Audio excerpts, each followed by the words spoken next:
Hi Write fans, I know it's been a while since the last video. I'm afraid I did not keep my commitment of recording new videos on a regular basis, so I apologize for that. I kind of knew it would happen just because the videos were more of a means to an end, and I never got to the point where the means just became enjoyable in and of themselves. So I think that's part of the reason the videos kind of just fell on the wayside. But I think they're important, at least until I start pursuing some other avenues this year. And I'm sure I'll be talking about those on my blog and maybe in a future video. But for right now, they're just staying on the down low. That sounds so weird for me to say that, but anyway, let's get back to this video. I apologize for the delay, as I said. And this time I've been thinking just about, of course, means to an end and trying to get to the point where you actually enjoy the means. I experienced that with running. I hated running. The only reason I was doing it was so that I could become better in martial arts. So it had an end goal to it.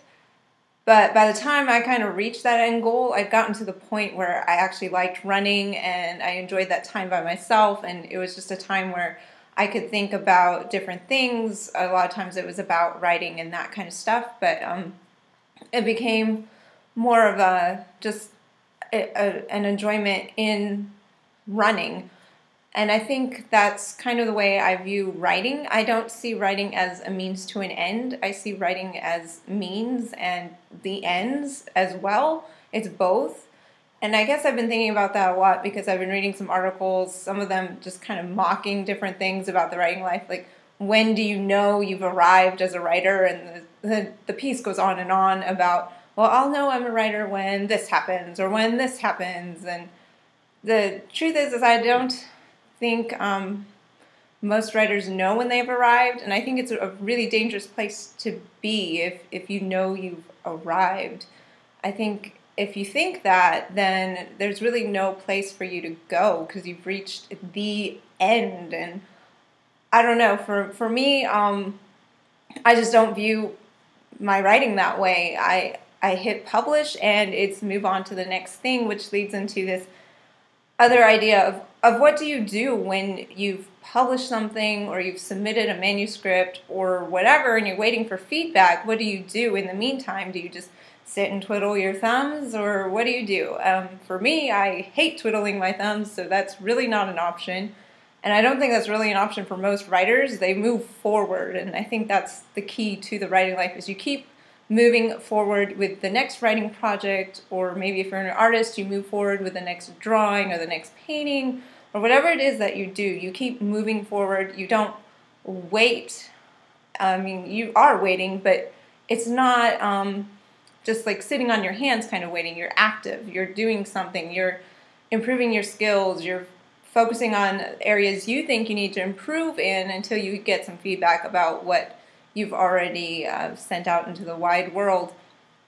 And I think that really is the key to the writing life, to having a vibrant one, and maybe a successful one, at least for you, because success really means different things for different people. And I think it's kind of silly to say, well, that person's successful because they did so-and-so, when that's not their, I guess, their guideline for being successful. I think we need to understand what people's goals are, maybe, before we pass judgment or stuff like that. So I guess my advice to any of you who are writing or doing anything creative is to keep moving forward, keep writing, keep doing what you're doing.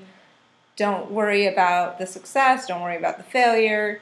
Just keep doing what you're doing, and hope that somebody's going to start paying attention, maybe. And if they don't, well, I think they're probably missing out on something wonderful, because every one of you who is writing or doing something has something unique to offer to the world. And I think the world's a much sadder place when we don't give those things back to the world. Because if we've been blessed with whatever gift we have, I think we should be sharing it, and we should be using it, and we should be doing our best to just to share it and to keep improving it. So that's what we have this time. Have a great week, fans.